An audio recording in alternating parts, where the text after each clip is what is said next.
Bueno, dende o punto de vista académico, profesional, eu son de vocación tardía como historiador, hasta despois da transición non empecé a estudiar historia, porque originariamente eu fixera perito industrial en Vigo, logo fun a Madrid a Escola Técnica Superior de Enxeñeiros Industriais.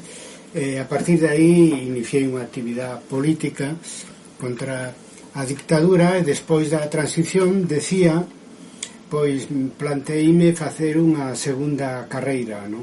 máis adaptadas ao que era eu nese intre, non? Pasada toda unha experiencia moi intensa, diríamos, de historia inmediata, e escollín historia. Supoño que primeiro por influencia do marxismo, que é unha filosofía materialista da historia, non?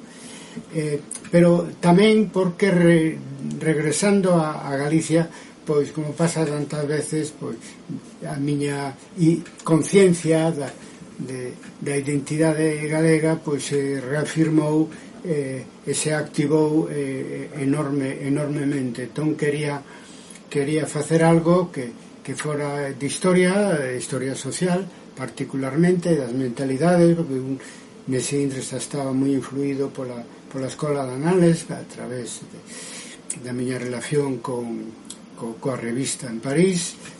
Entón quería facer algo de historia social, de historia das mentalidades, e relacionado con Galicia, e non había outro tema para min de maior interés para investigar que a revolta dos irmandiños en 1486.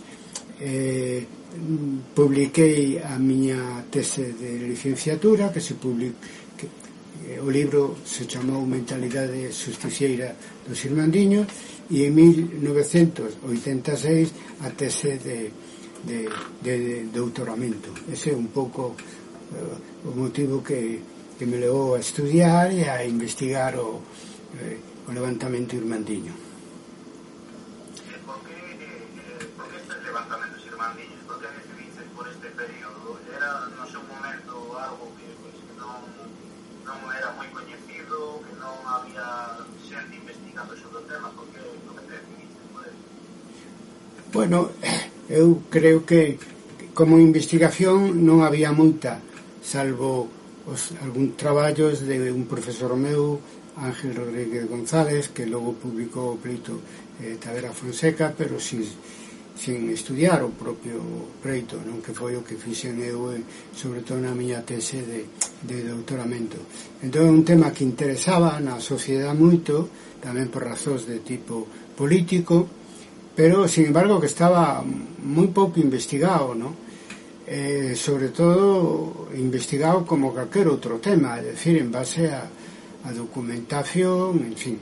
E ese baleiro foi o que me convenceu, xunto co interés que ten para a historia de Galicia a revolta irmandiña, para adicar a miñas primeiras investigacións, non? Digamos, o éxito que tuvo Mentalidade Justiciera dos Irmandiños animoume a seguir e facer a tese de doutoramento, decía antes, sobre a tradición oral favorable e contraria generada polos irmandiños, e finalmente un tema que, como pasa moitas veces co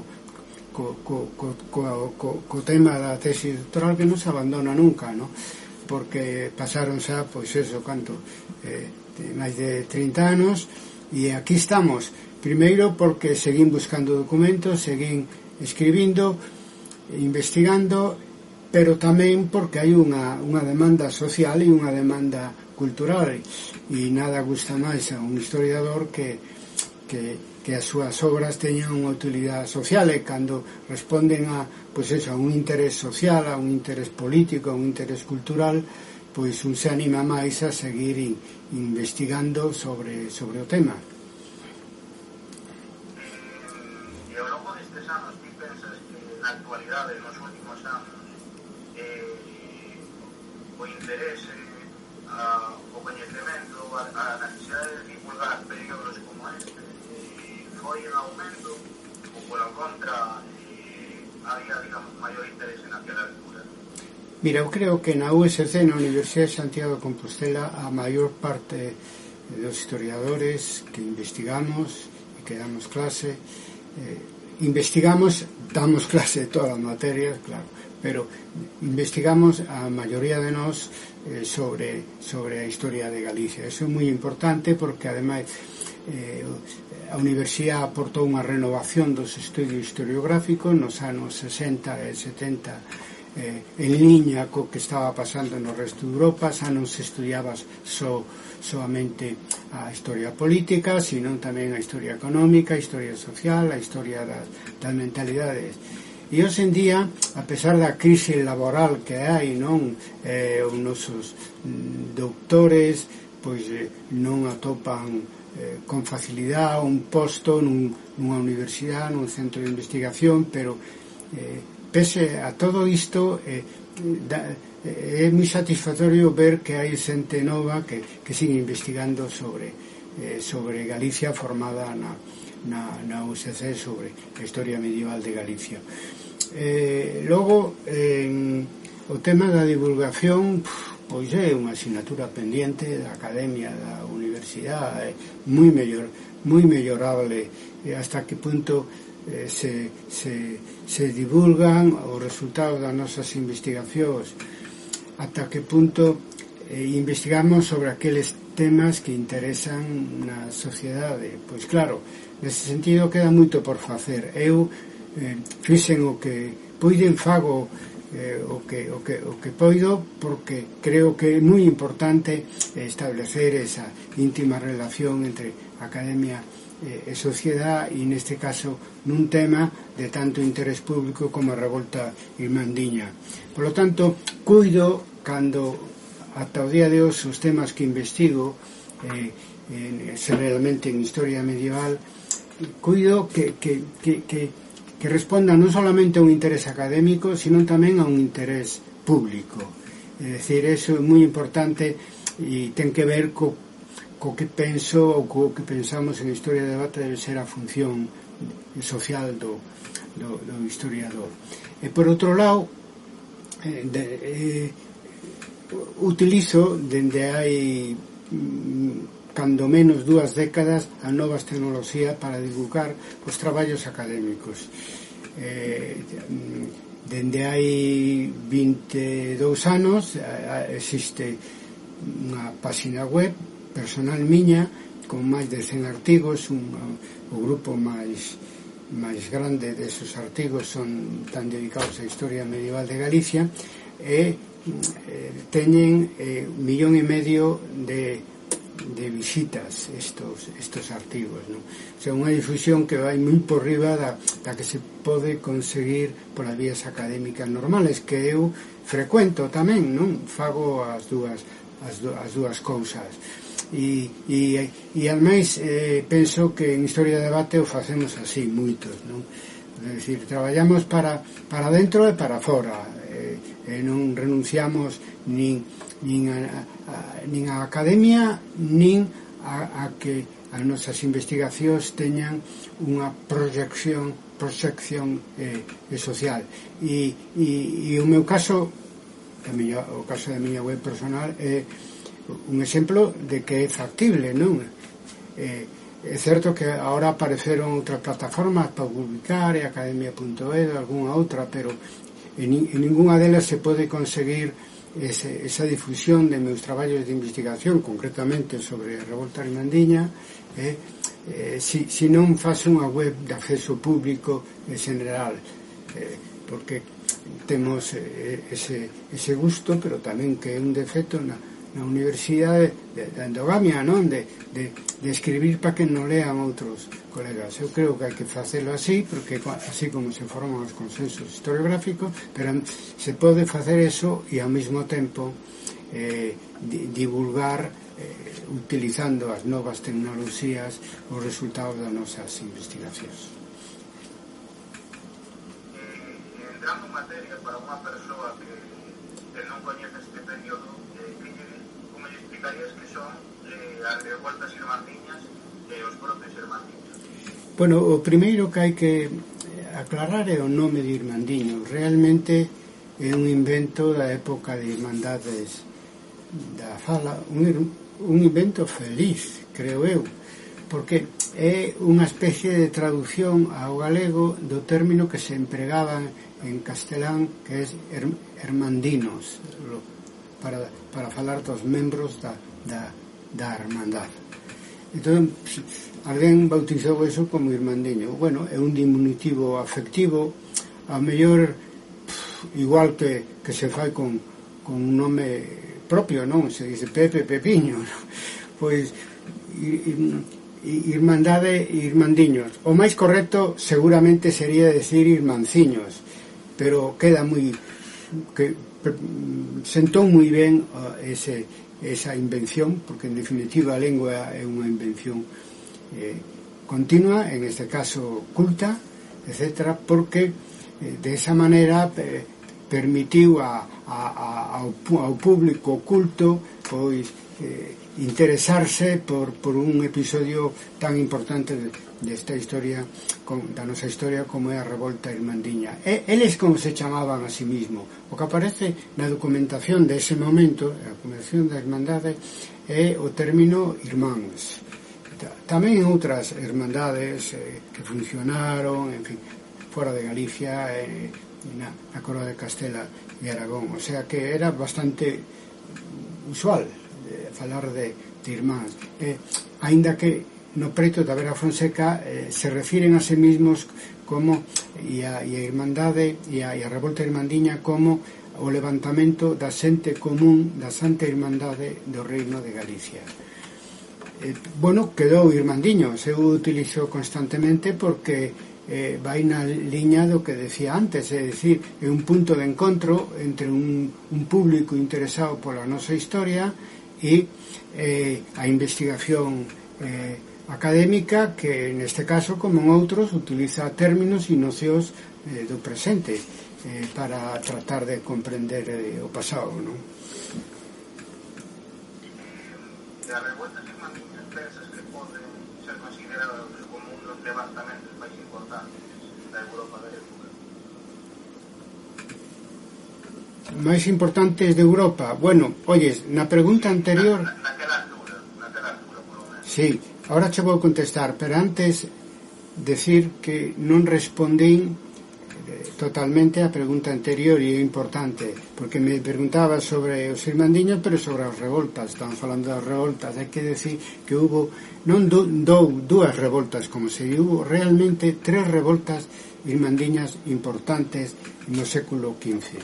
Unha é a revolta dos vasalos da Casa de Andrade en 1431, que arrastrou a vasalos do bispado de Lugo e do bispado de Mondoñedo.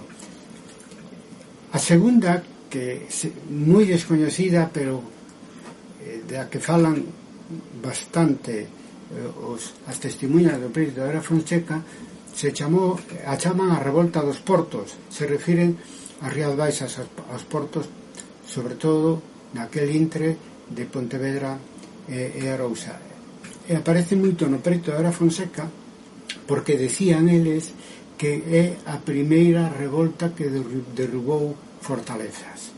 Bueno, tamén caeu algún castelo en 1431, pero de todas maneiras na revolta das Rías Baixas parece ser que o obxectivo principal, como pasaría 30 anos despois en toda Galicia, era as fortalezas. E logo, por último, a terceira, que é a gran revolta irmandiña do ano 1467 hasta 1469, que ten lugar no ámbito de toda Galicia, porque as anteriores estaban máis territorialmente limitada, e porque a revolta de 1467 construe un poder propio. A Xunta Xeral do Reino de Galicia derrocan prácticamente todas as fortalezas do reino, e nese contexto deixan de pagar, os señores abandonan os vasalos abandonan os seus señores e deixan de pagar as rentas jurisdiccionales, as rentas señoriales. Entón, claro, os dous ensaios anteriores, un no norte, outro no sur de Galicia, valeron de moito para entender como se puido de xeito tan exitoso organizar esa revolta que durou 2 anos no poder, 1467 1469. Logo sigo coa pregunta última que me facías. Eu teño moi claro que a revolta dos irmandiños de Galicia é a revolta social máis importante en Europa no século XV, e a súa importancia é polo que veño de decir, ¿no? Porque supón unha toma de poder e se toman unhas medidas enormemente radicais que nos permiten falar pois do fin do feudalismo medieval en Galicia, ¿no? E logo tamén é moi importante porque estamos na transición da Edade Media á Edade Moderna, do século XV ao século XVI. E no século XVI xa non hai señores malfeitores e as fortalezas asumen as que existen máis ben unha función residencial e todo eso. O que pasa é que en ningún outro sitio se deu ese cambio así tan claramente a partir de unha acción popular e dunha acción revolucionaria como no caso de Galicia. E podemos argumentar ese carácter único da Revolución Galega de 1467 comparándoa, por exemplo, cos países de Remensa en Cataluña ou en Europa coa a Revolución Husita en Bohemia, actualmente a rexión histórica principal da República Checa. Por exemplo, as países de Remensa son máis ou menos da mesma época, ¿no? Sin embargo, estaban centrados en acabar cos malos usos en Cataluña, e o logran coa súa movilización. Consigue que no Pacto de Guadalupe en 1476, presidido por Fernando o Católico, pois supoñan a abolición dos malos usos, entre eles o dereito de pernada, o dereito ao maltrato, etc. Unha suavización das rentas señoriais moi grande, aprobada, en fin, non lles quedou máis remedio polos propios señores, etc. Pero non supuso ningún poder novo, nin por exemplo, un asalto general ás fortalezas que en Cataluña seguiron en pé, algunhas delas ata o día de hoxe. E no caso dos husitas de Bohemia, pois ali sí que hubo tamén unha toma do poder. Nun momento dado, un rei de Bohemia pois non só defende, el mismo practica a heresía de Hus, ¿no? Tamén se considerou husita, e foi realmente moi profundo o cambio que supuso a Revolución Husita, tamén entre os anos 60 da historia do que hoxe Checoslovaquia, pero foi o resultado dunha heresía religiosa, dunha heresía. É dicir, sen embargo, a Revolución Irmandiña foi principalmente civil, aínda que ten unha dimensión milenarista, providencialista. Non lle chamaban gratuitamente Santa Irmandad, ao contrario, eso depois hai un debate posterior, porque os contrarios decían, a Irmandade decían que non fora certo, que fora santa, traída por Deus, etc. E os partidarios, que eran a maioría, decían que sí, pero era moi importante esa dimensión religiosa. Pero ante todo é un movimento civil etcétera, que incide e ten como consecuencia un cambio moi profundo de tipo social, económico e eu diría político sobre todo nos 2 anos en que durou Irmandade, porque prácticamente actúa a Xunta Xeral do Reino de Galicia naquel momento como un poder soberano, non? Estás tocando cuestións que logo vamos a profundizar un poquinho máis, pero unha pregunta que te quería facer, e é algo que se pregunta moita xente, é que sucedía no Reino de Galicia para que chegara a suceder unha revuelta destas características, pero que se digamos, que foi o que prendeu a chama para que suceda así?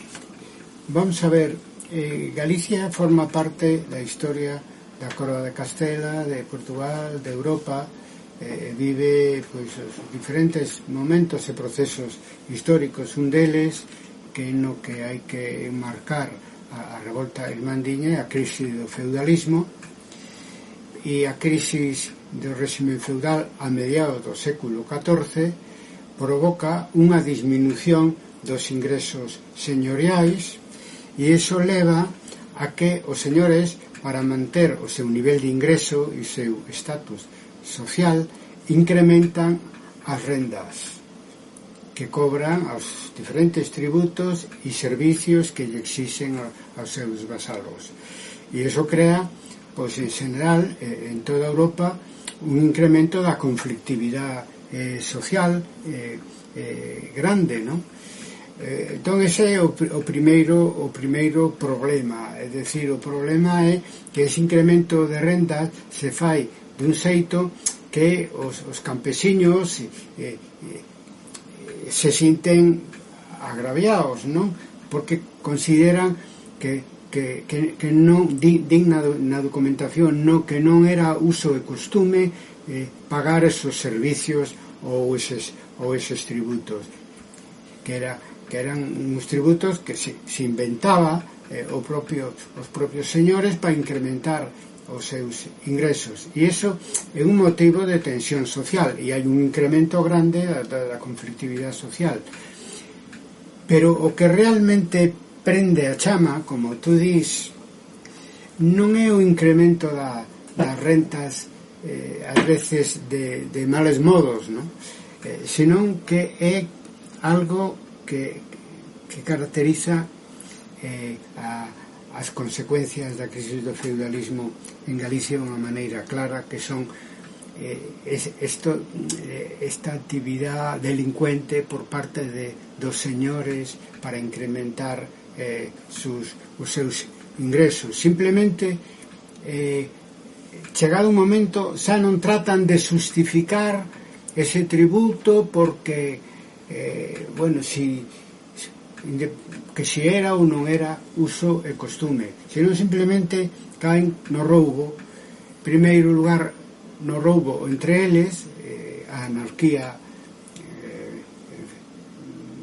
nobiliar enormes no século XV, a guerra feudal é cuestión diaria e era unha guerra por terras e por vasallos. Pero tamén logo había, pois, non solamente incremento de renda cara aos vasalos, das rendas que tiñan que pagar, sino tamén, simplemente, como decían eles, males e agravios, de maneira por parte dos señores como vía, digamos, ilegal para obtener ingresos e manter o seu nivel de vida, non?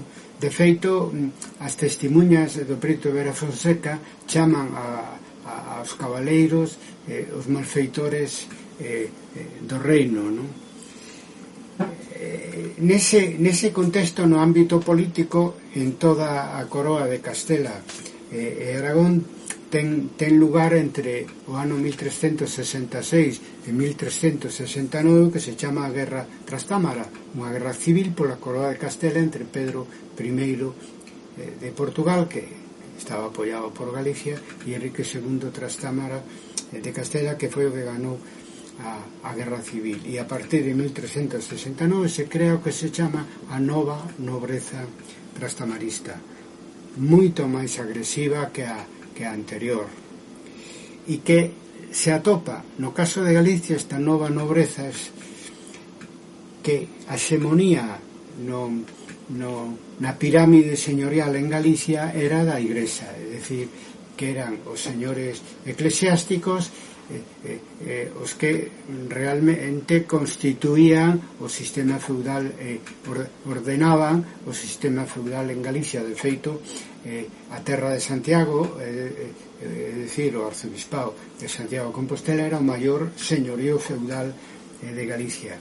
Entonces, para conquistar unha posición de poder dentro do mundo señorial en Galicia, a nova nobreza se converte especialmente violenta e acaba generando unha enorme comunidade de agravios dirixida contra esa oligarquía feudal de unhas cuantas familias que dominaban o escenario señorial pola forza a través de un sistema de fortaleza.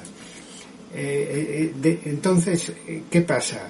Que o que desencadena as revoltas anteriores, sobre todo a gran revolta irmandiña, non é directamente o incremento das rendas señoriais como consecuencia da crise do feudalismo, senón o factor detonante é o sentimento de agravio creado polos roubos e outros males e danos que facían os señores sobre os vasalos, sean mercadores, sean campesiños, sean pescadores, sean clérigos, sean pequenos fidalgos, etc. Unha enorme comunidade de agraviados que en un momento dado, como esa gota que fai rebosar o vaso, pois estalan e ese estalido se estende por toda Galicia, derrocando canta fortaleza atopa. Bueno, unha pregunta, claro, porque nós no contexto actual nos vemos o que é o derrubamento de castelos, claro, a lógica actual, pois, pensase moito na conservación do patrimonio e todo iso, non? Pero na altura, lógicamente, a percepción era totalmente diferente ao ser os centros de poder, digamos. Entón, cal foi o motivo, porque é algo que chama moita atención, para botar abaixo tantas fortalezas? O sea, unha maior parte das que había no Reino de Galicia foron botadas abaixo, porque ademais, porque se botaron abaixo completamente. Bueno, se infire de todo o que veño dicindo, non? Isto do patrimonio cultural eu o comentei algunha vez con retranca, pero o problema non solamente do historiador, sino do interesado pola historia hoxe en día é ter empatía co que pensaban e facían neste caso nosos antergos, non? Unhas xeneracións que non son tantas anteriores ao momento actual en Galicia. Bueno, a refeudalización que provocou a crise do feudalismo, que en Cataluña pois fixo retroceder a época servil, en Galicia convertiu as fortalezas en niños de malfeitores. Ese é un término utilizado constantemente polas testemunhas do perito Tavera Fonseca. Eu estudiei en mentalidade justiciera dos irmandiños hasta que punto eran certo todos eses delitos cometidos polos señores e os seus soldados e os seus lugartenentes, etc. Hasta que punto era certo, porque atopabas que a justificación principal do estalido da insurrección contra as fortalezas pois eran os males e agravios que recibían por parte dos señores e das súas fortalezas. E efectivamente demostrei, e se pode verificar, de que hai cinco tipos de delitos que eran enormemente frecuentes, de maneira que era unha frase tamén moi repetida polas testemunhas do Pedro Tavera Fonseca, decía que non se podía viaxar dunha cidade a outra sin que te atracaran, ¿no? Entón, esos delitos que se incrementaron dentro dese contexto de crisis feudal, pois eran roubos, homicidios, forzamento de mulleres, secuestros. Os secuestros eran unha fonte rápida de ingresos, afectaba sobre todo a clase media urbana e rural, e interviña personalmente o propio señor, e o secuestro levaba a tortura, ¿no? Sorprendeume atopar que se repiten nas declaracións verbais do preto de la Fonseca isto de que facían cando secuestraban un rescate, chamaban a unha persoa que tiña pois terras, algúns medios, etc.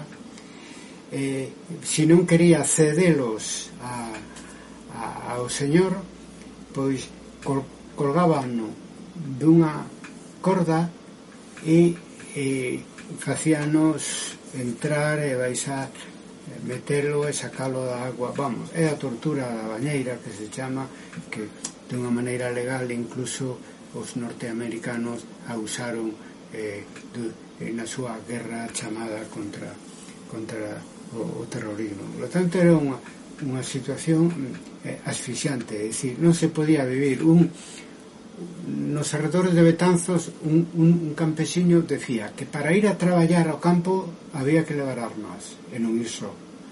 É dicir, que había todo un ambiente de unha enorme inseguridade. Por eso que coa xustiza as outras dúas reivindicacións primeiras dos irmandiños son, ademais da xustiza, son a paz e a seguridade. A paz e a seguridade, porque o drama que se produce na segunda mitade do século XV en Galicia é que según o sistema dos tres ordes, é dicir, aos clérigos lle tocaba pregar por todos nós, aos señores defendernos e aos campesiños pois traballar e soster aos dous grupos dirixentes, clérigos e cabaleiros.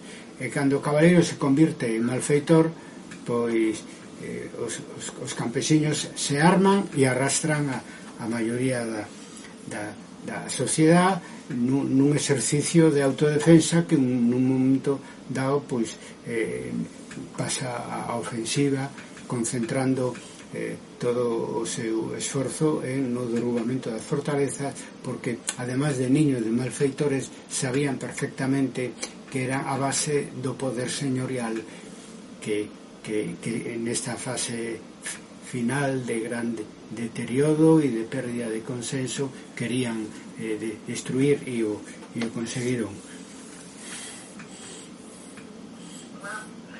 Unha pregunta que te quería facer e que ademais xa non sei se houve alguna persoa estes días, non? É a respecto das persoas que facían parte destas revueltas, porque por unha parte falase delas como revueltas populares, tamén hai que decir que non eran revueltas populares porque moitos dos seus dirixentes eran fidalgos. Entón, que nos podes contar sobre isto? Bueno, que é unha revolta onde participa a maioría da sociedade e ten certa complexidade, entón require decir algo máis que unha frase para falar dos protagonismos na revolta irmandiña. Primeiro foi unha revolta popular sin dúbida, porque os campesiños, artesáns e pescadores eran maioría nos exércitos que se formaron para combatir aos señores e derribar as fortalezas. Tamén teño os nomes e a profesión de máis de un centenar de dirixentes irmandiños.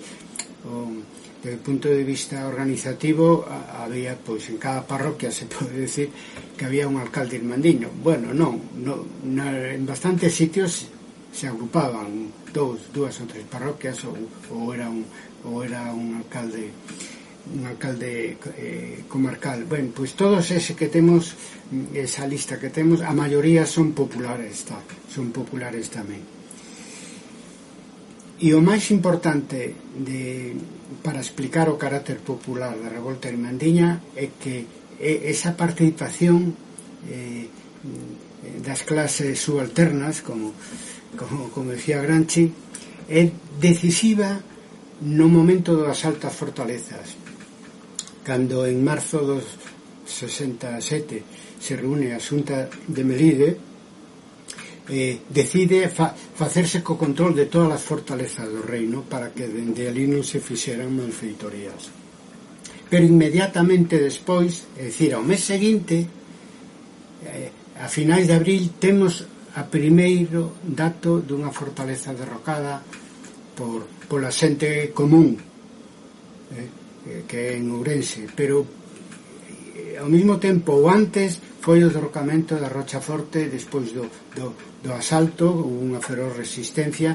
Entón había un exército de 10.000 de xente de Santiago e dos arredores que evidentemente sin seguir consigna ninguna, unha vez que conseguiron tomar a fortaleza a derribaron. Entonces eso se produce en toda Galicia na primavera do ano 67, un movimento bastante espontáneo de carácter popular. De feito que os dirixentes urbanos da Irmandade evidentemente se adaptan a ese movimento e, por exemplo, en Santiago o dirixente irmandiño máis coñecido, un mercador, Díaz de Xoán Díaz, vai 2 veces a La Barrera, que estaba na estrada, unha fortaleza que era da Igrexa de Santiago. Son Domínguez de Liñares, van unha primeira vez a tomar control, a poñer un alcalde que responda ante a Santa Marná, e vai unha segunda vez a derrubala, porque se generaliza.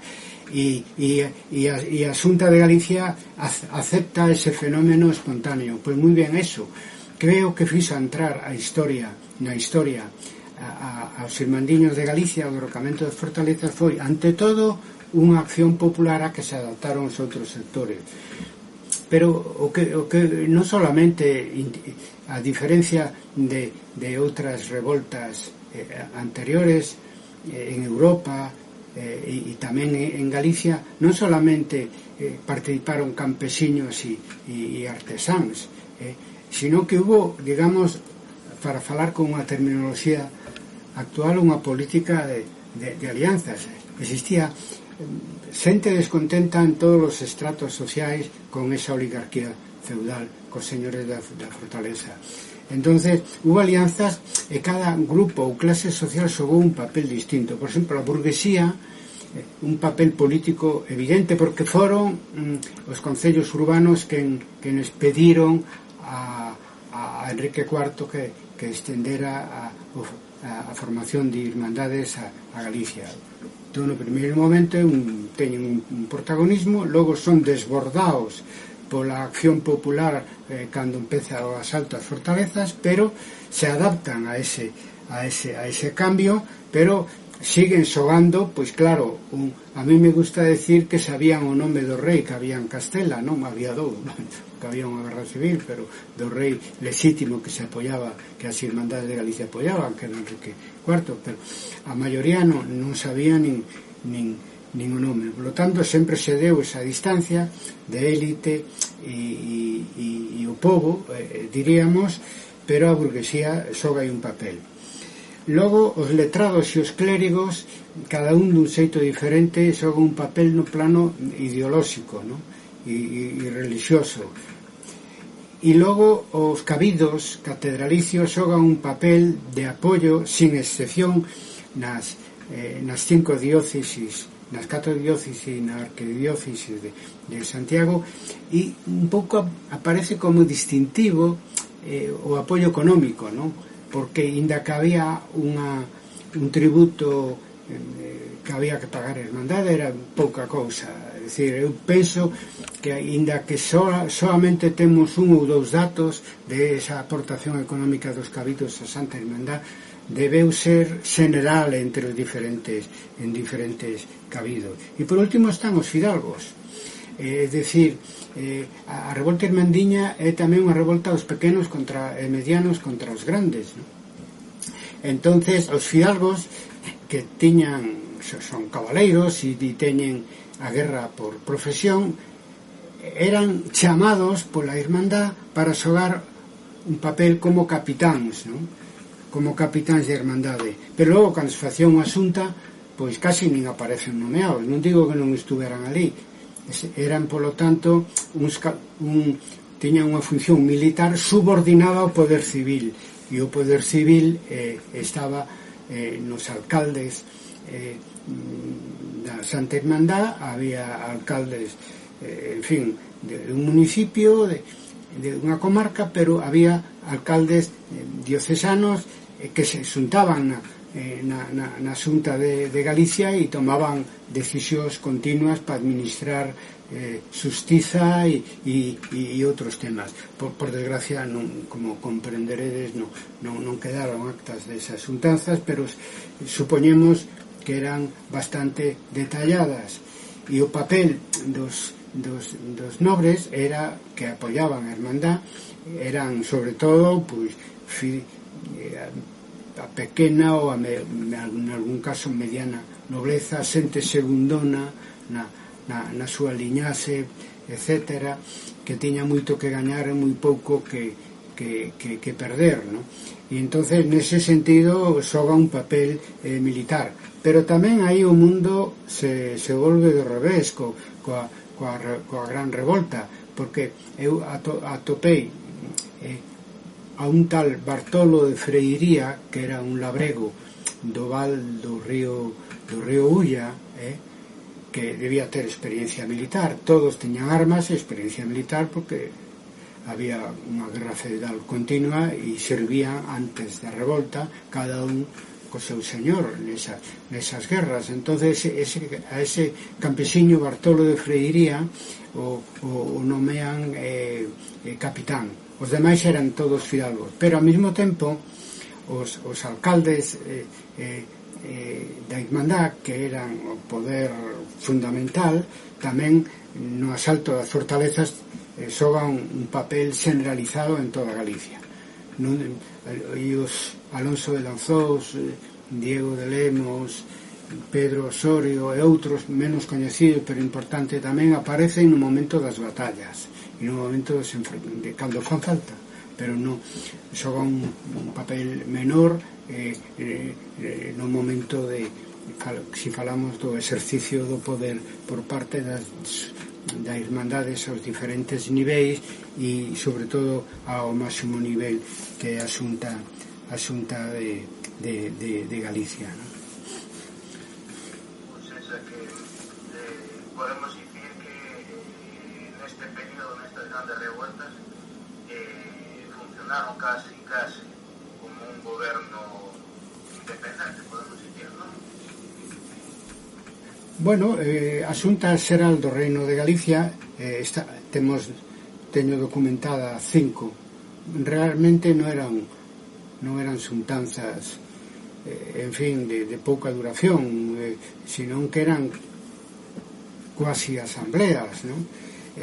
Pois gobernou Galicia durante 2 anos, a primavera do ano 1467 a primavera do ano 1469, e neses 2 anos é o único poder que existe en Galicia, porque o rei quedaba moi lonxe e as diferentes irmandades foron superpoñéndose as xurisdiccións señoriais por toda Galicia.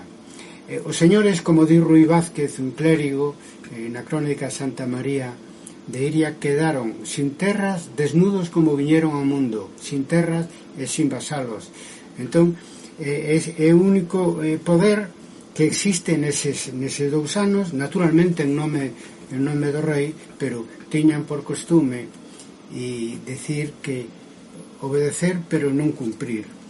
cando en 1467 Enrique IV, que os apoia, incluso apoia nun momento dado os derrocamentos, lle pide a Xunta de Betanzos, cando a Xunta Xeral se reúne en Betanzos, lle pide que non derroquen as fortalezas da Casa Sarmiento, da Casa do Sarmiento e da Casa de Zúñiga, concretamente Monterrey por un lado e as casas do que sería despois o condado de Ribadavia por outro, pois non lle fan caso, dicen obedecer pero non cumprir, simplemente, o sea, que toman as decisións independientemente do que pense a coroa, que siguen apoiando a opción de Enrique IV, etcétera, que como contrapartida Enrique IV, para liberarse tamén dos nobres de Galicia que lle eran contrarios, tamén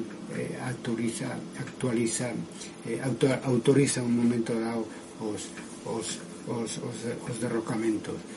Por lo tanto, realmente o reino Irmandiña de Galicia funciona con independencia da coroa, que quedaba moi lonxe, e cando lle pide algo non lle fan caso, nin siquiera, aunque non hai datos, tampouco participa Galicia durante 2 anos enviando tropas na defensa de Enrique IV a Castela.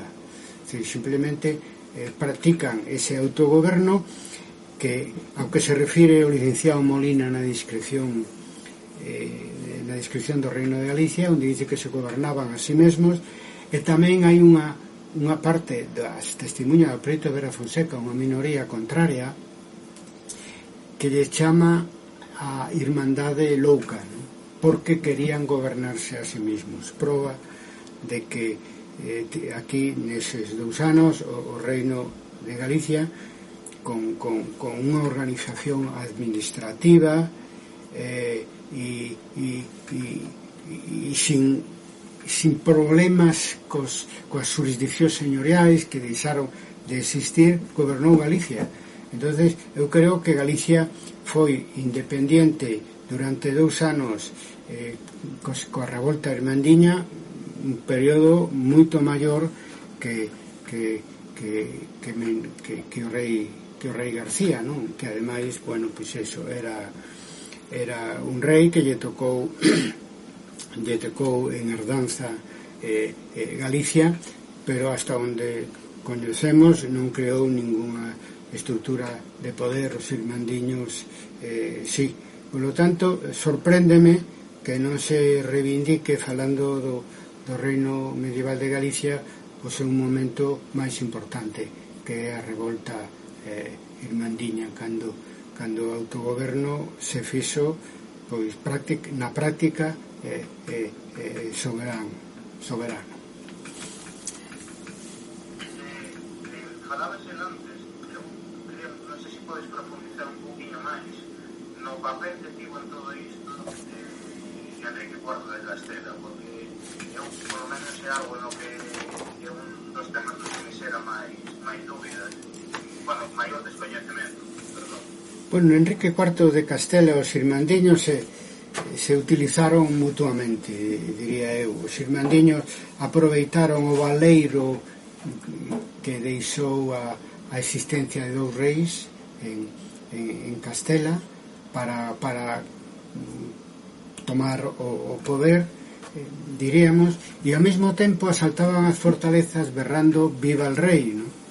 Claro que o que neso facían non sabían nin siquiera quen era ese rei, ¿no? O nome de ese rei, por lo tanto era un rei imaginario, de esa lenda de un rei justicieiro e todo eso. Entón aproveitaron o baleiro. Enrique IV pasou por varias fases. Primeiro crean a Irmandade en Castela e León. Dende Galicia as cidades piden que se estenda a Galicia, non que participe Galicia a través de Zamora, como se participaba nas xuntas en Castela e León, sino que se crea unha irmandade propia en Galicia. E durante 2 anos Enrique IV négase, e influído polo conde de Lemos, porque o conde de Lemos estaba moi inquieto, e hai documentación, porque pensaba que se formaba a Irmandade en Galicia, pois esa Irmandade iba a actuar contra eles, contra os señores. Entón, durante 2 anos se insistiu e non se conseguiu a extensión da Irmandade a Galicia.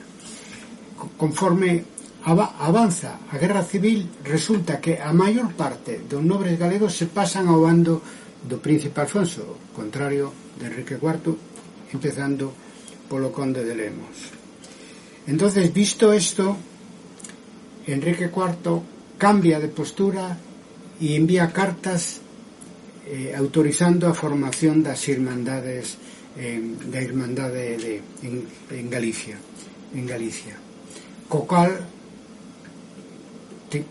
tiña asegurado o apoio do reino de Galicia a el mismo, ¿no? a guerra na que estaba enfrascado coa nobreza rebelde de Castela, que levantaba a bandeira do seu irmán pequeno, o príncipe Alfonso. Por lo tanto, respondía esa conversencia a un interés mutuo, incluso ao feito de que en sustitución desa nobreza que tamén apoiaba os rebeldes de Castela, Enrique IV pois fixera a vista gorda coa creación da Xunta General do Reino de Galicia. Despois dicen de que intenta seguir gobernando as irmandades en Galicia, telas baixo control, e pide que polo menos non derroquen as fortalezas dos seus amigos, porque lle creaba unha contradicción tremenda.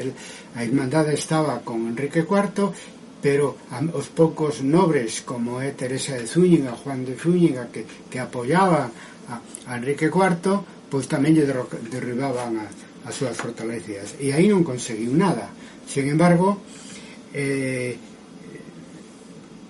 un mes despois, o 6 de xullo de 1467, deixase convencer polo seu secretario Fernando de Pulgar, un cronista, e emite un documento moi importante, porque dá por vos os derrocamentos feitos e pide dos alcaldes das fortalezas que estaban asediados pola Santa Hermandad que as entregaran aos irmandiños, sabendo de que eles iban a derrocalas. Este documento é moi importante, é a segunda carta de Enrique IV. A primeira era para permitir a irmandade, a segunda era para autorizar os derrocamentos, que además se facían copias, en fin, se movían por toda Galicia. Enrique IV, a partir dese momento, non cambiou de actitud. Morreu en 1474 e antes enviou, autorizou a feria franca que pedía Betanzos, e nese documento lle agradece o papel principal que xogara Betanzos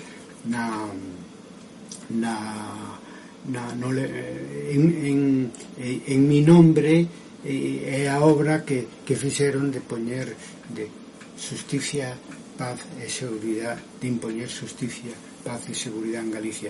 Que recordar que o alcalde de Betanzos era o alcalde Xoán Branco máis citado polas testemunhas, foi o alcalde máis citado polas testemunhas do preto Tavera Fonseca, o máis importante, o máis popular, e aparece citado como alcalde, aparece citado como deputado, aparece citado incluso excepcionalmente como capitán general.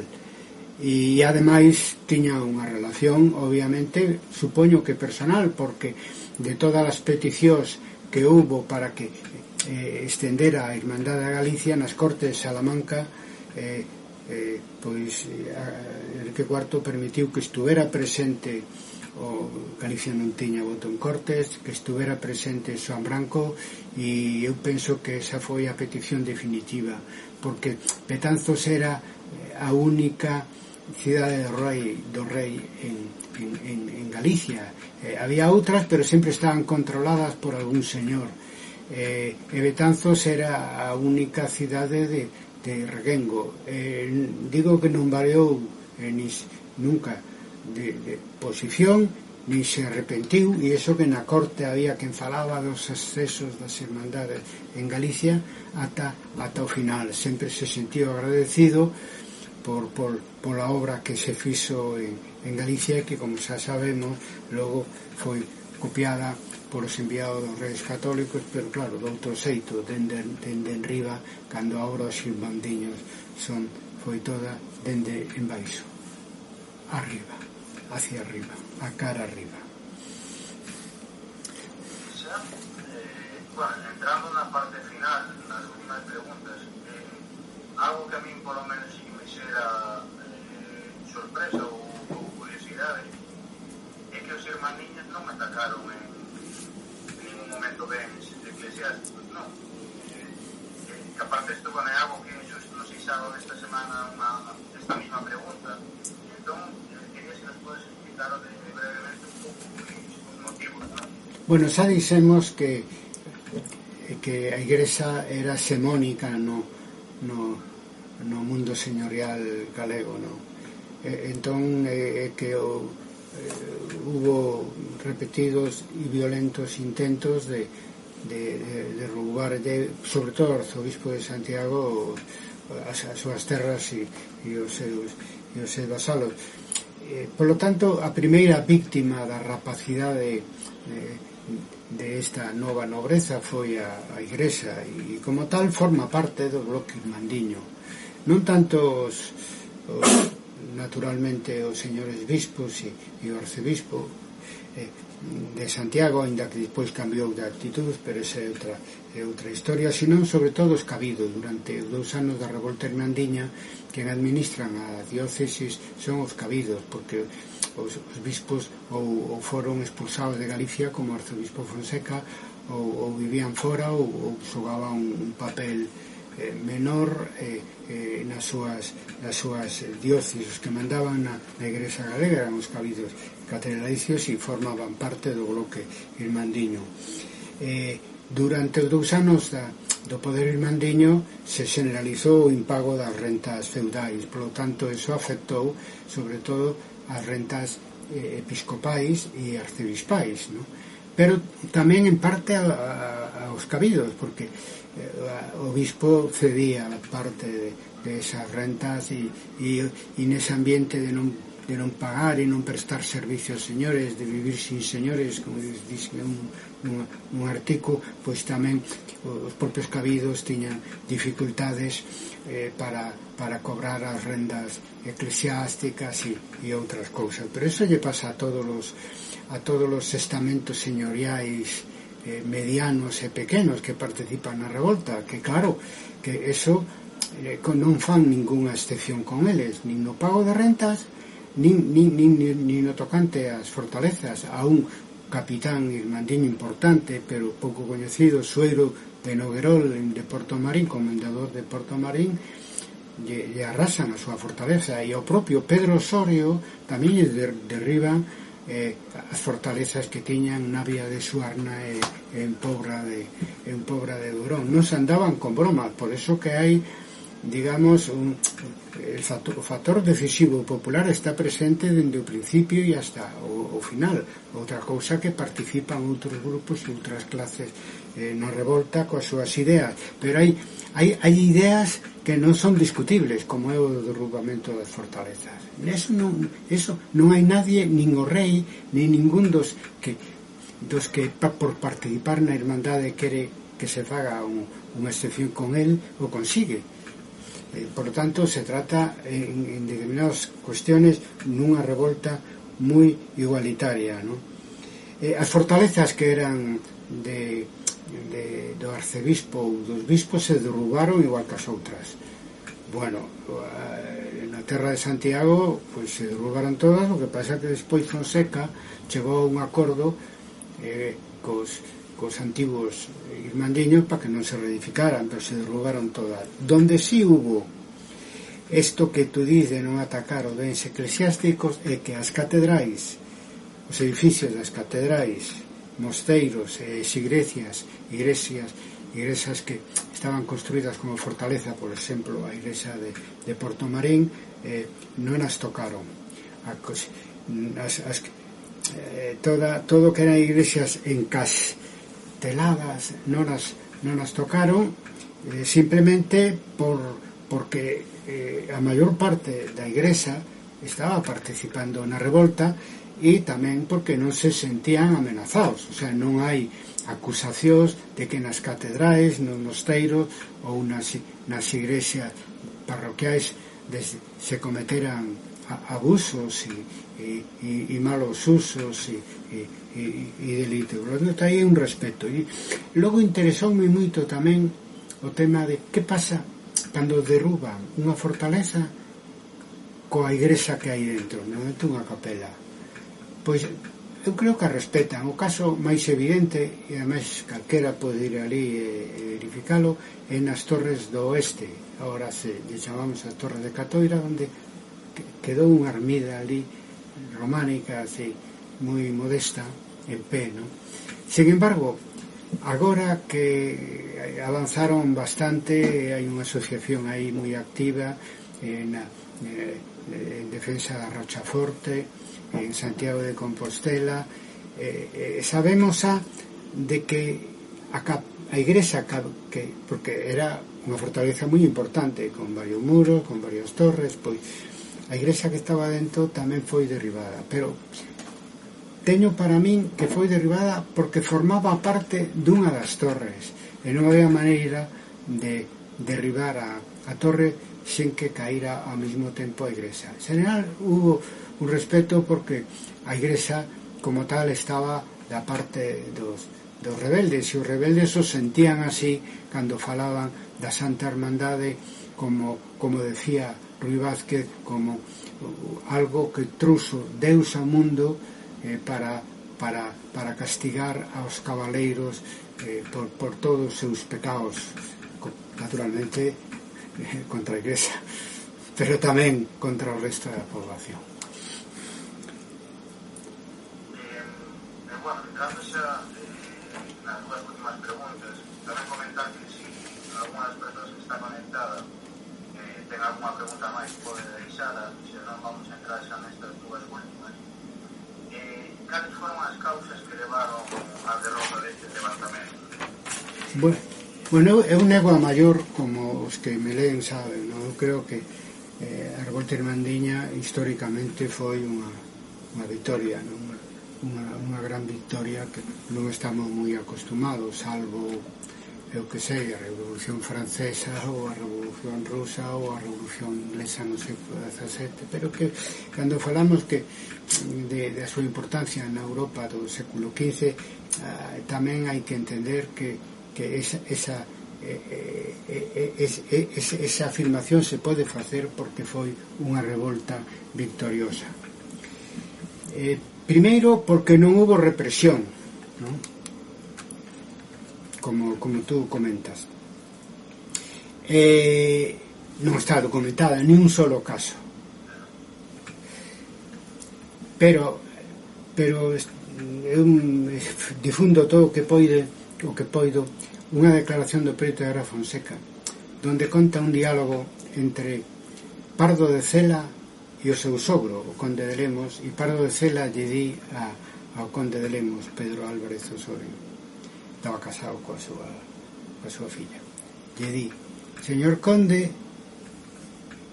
lle pide ao señor conde que enchese os carballos cos seus vasalos, o sea, que os colgara dos carballos aos vasalos, e con moita retranca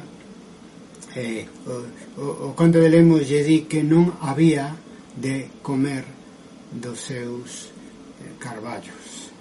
É dicir, eso ten certa ironía, porque claro, quen se alimenta do froito do carballo, das landras, das velotas, pois son porcos, non? É dicir, a verdade que non lle respondeu finamente, pero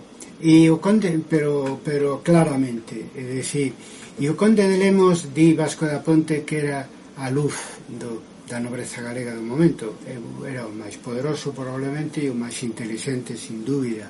Tamén esta resposta é moi inteligente, é dicir, se reprime,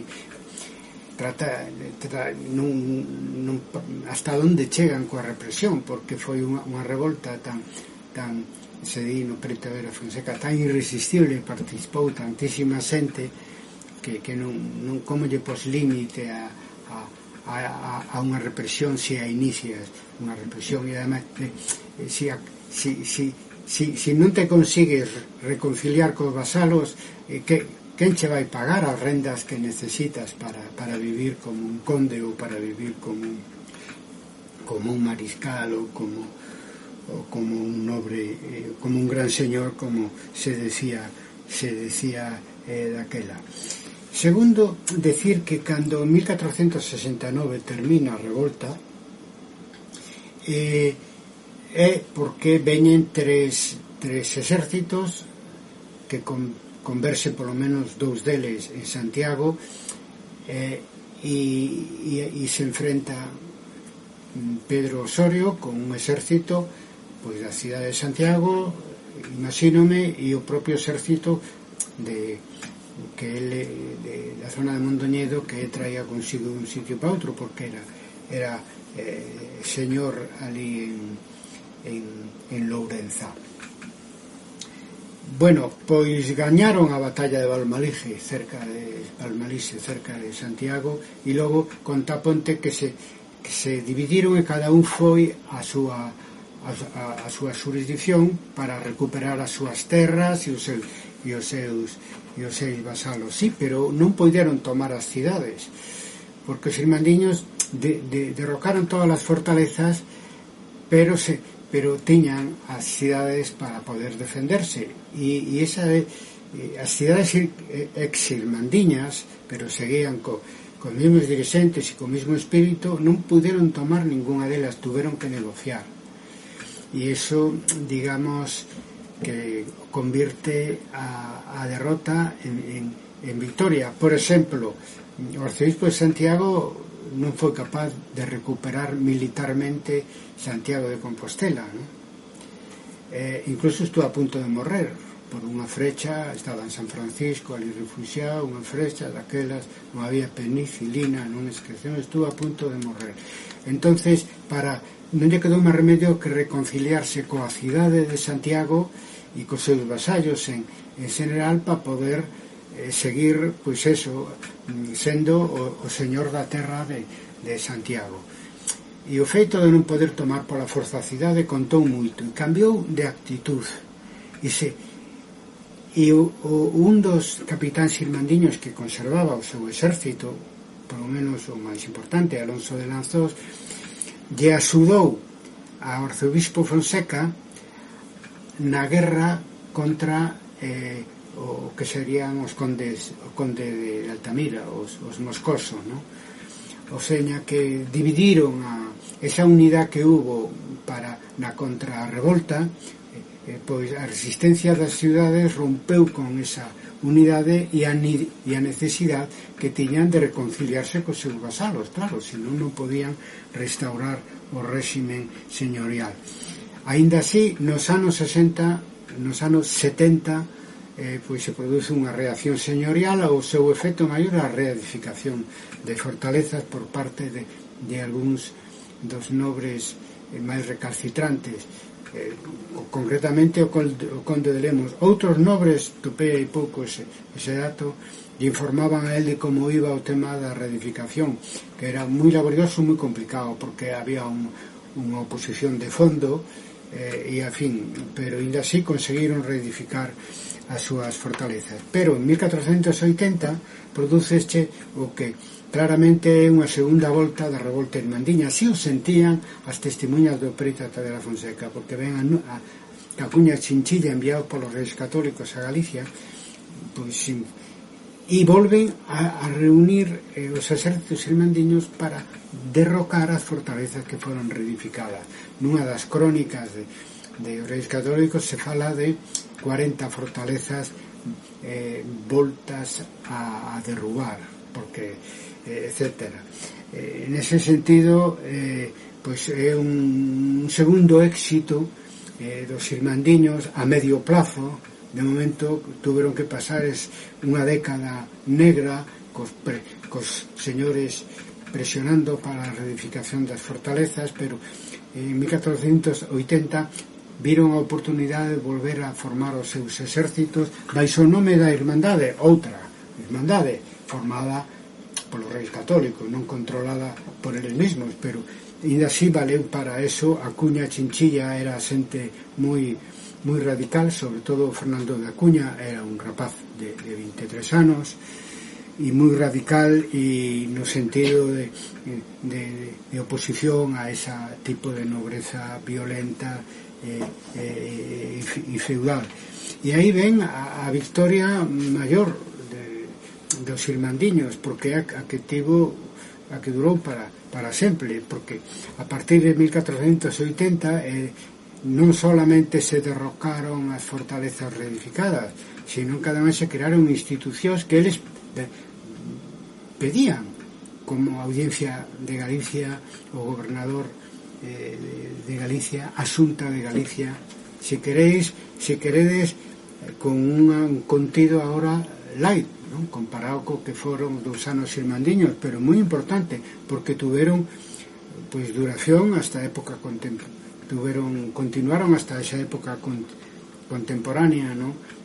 O primer gobernador e capitán general de Galicia foi Fernando de Acuña, pero ese cargo durou nos séculos seguintes, igual a Audiencia de Galicia, igual a Xunta de Galicia, con funcións puramente consultivas, non ten nada que ver coa Xunta soberana do ano 1467. A través da Audiencia de Galicia e por outras vías se produce unha revisión á baixa de todas as rendas feudais, e esa oligarquía feudal que foi derrotada polos irmandiños en 1467. En 1480 pois os reis católicos pois as levan para auxilio, van a auxilio dourado ou pois son decapitado ou decapitan, nese contexto decapitan a Mariscal Pardo de Cela, o cual foi unha gran injustiza, e ademais é algo que podendo facelo, porque o prenderon ao Mariscal Pardo de Cela durante a revolta irmandiña, podendo facelo non o fixeron os irmandiños nin executaron a ningún señor derrotado. Sin embargo, o Estado si o fixo con Mariscal Pardo de Cela, que comía todo o arcebispado de Mondoñedo, como xa sabemos. En fin, dunha maneira ou doutra, ese foi o fin do feudalismo medieval. Pasamos da Galicia, das fortalezas, a Galicia aos pastos, e todos os grupos e clases sociais que participaron na revolta irmandiña gañaron. Os campesiños o primeiro, eso pouco coñecido. Os campesiños estaban, en fin, agobiados completamente polas rendas debidas, indebidas dos señores. Pagaban por vivir nesa jurisdicción. E tamén había foros. Entón, as rendas feudais en sí misma foron desaparecendo, foron aliviándose, e o que quedaron como renta principal é o foro. E o foro que se inicia no século XIII por parte dos mosteiros, etc. Pero era un foro moi moderno. Tamén tenía unha cláusula de vasalase, pero non era o principal. O principal é que era bilateral, é dicir, o campesiño pagaba un cano e, por outro lado, se lle daban unhas terras, ás veces pois unha xunta de bois, a veces unha casa para vivir, e entón, ao quedar o foro como renta principal agraria na época moderna, pois eso significa pois eso, o acceso á propiedade dos campesiños, porque ao desaparecer a renta jurisdiccional ou aliviarse a renta jurisdiccional, pois quedan os contratos de foro, e iso explica a orixe do minifundismo, que despois se veu como un gran problema para na época contemporánea, porque dificultaba a formación industrial, de industria e todo eso. Pero, sin embargo, naquele momento foi un gran avance. Darlle a propiedade da terra, ainda que seña, nese caso, pagando un censo foral, etc., pois foi o objetivo pasados os años da Revolución Francesa e tamén da Revolución Rusa. Es decir, que nese sentido un gran avance social. Os campesiños gañaron moito, gañaron a propiedade, o dereito á propiedade. As cidades todas dependían de señores laicos e eclesiásticos, e todas as revoltas armadas que eu teño estudiadas previas á revolta irmandiña son contra señores, señan obispos, señan señores laicos. Todo eso desaparece. As cidades, claro, quedan como súbditos da monarquía, pero súbditas da monarquía, pero libres. E os fidalgos probablemente señan os que máis gañan, porque a clase dominante durante a época moderna será a fidalguía intermediaria, ¿no? Desaparecidos os señores feudais. A Iglesia non digamos, porque a Iglesia inmediatamente os irmandiños xa devolven determinados bens ocupados por os señores a Iglesia, a algún mosteiro, porque hai algún documentación dun alcalde irmandiño, pero eso se fai masivamente por parte do Estado. Despois recuperan os seus bens a Iglesia, que había tomado partido na súa maior parte polos irmandiños, e logo pois ceden as súas rentas para ser xestionadas pola fidalguía intermediaria na época moderna, é dicir, durante o antigo réxime. Por lo tanto, isto nos permite falar dunha vitoria histórica da revolta irmandiña. Eu, cando empecé coa tesis a traballar polo miúdo co preto de Tavera Fonseca, me sorprendía a topar ese sentimento de victoria que teñan 60 anos despois, que non cadraba con ese discurso que foi tirado do nobiliario de Vasco da Ponte, que era moi anti-irmandiño, non? De que fora unha grande derrota esfeita. Entón, non cadraba para nada, e os protagonistas e os sucesores dos protagonistas e os descendentes se sentían victoriosos. E logo, continuando coa investigación, estou en condicións de afirmar que tiñan razón. Os irmandiños gañaron a revolta, aínda que tiveron que pasar momentos de malos tragos posteriormente. Os cambios de estrutura económica, social e política que se deron, pois naturalmente lle levaban a presumir de un levantamento que definitiva transformara Galicia, ou dito de outra maneira, simplemente nos fixeran entrar na modernidade. Pois, a verdade é que é un tema moi interesante e aporta as ideas que nos dan outro punto de vista, non? Sobre todo eso, como empezaba a pregunta de por que perderon os irmandiños, e das a volta e demostras que non foi así. A verdade é que é un tema moi interesante. Eu con esa pregunta non teño máis, porque tiña unha pizarra precisamente, non? Que isto serviu para que Galicia entrara na idade moderna. Bueno, como acabas de comentar, queda respostado, e nada, por a miña parte, nada máis. Levamos unha hora e 20, por lo tanto, eu creo que podemos rematar aquí. E nada, agradecerte a tua disponibilidade para falar disto, porque eu creo que é un tema moi interesante, que ademais podemos sacar dos circuitos moitas veces máis académicos para transmitir por estas ferramentas, non? E que vamos a hacer esa, como digo, nos próximos días subido en YouTube, en iVoox, e tamén vamos a contar un artigo teu para esta página web, nada, agradecerte pois a tua disponibilidade desde o primeiro momento. Pois eu agradecerche a ti, a Borsa e a Orgullo Galego e aproveitar para felicitarvos por ese traballo magnífico de difusión que facedes en Orgullo Galego. Ata a próxima. Ata a próxima.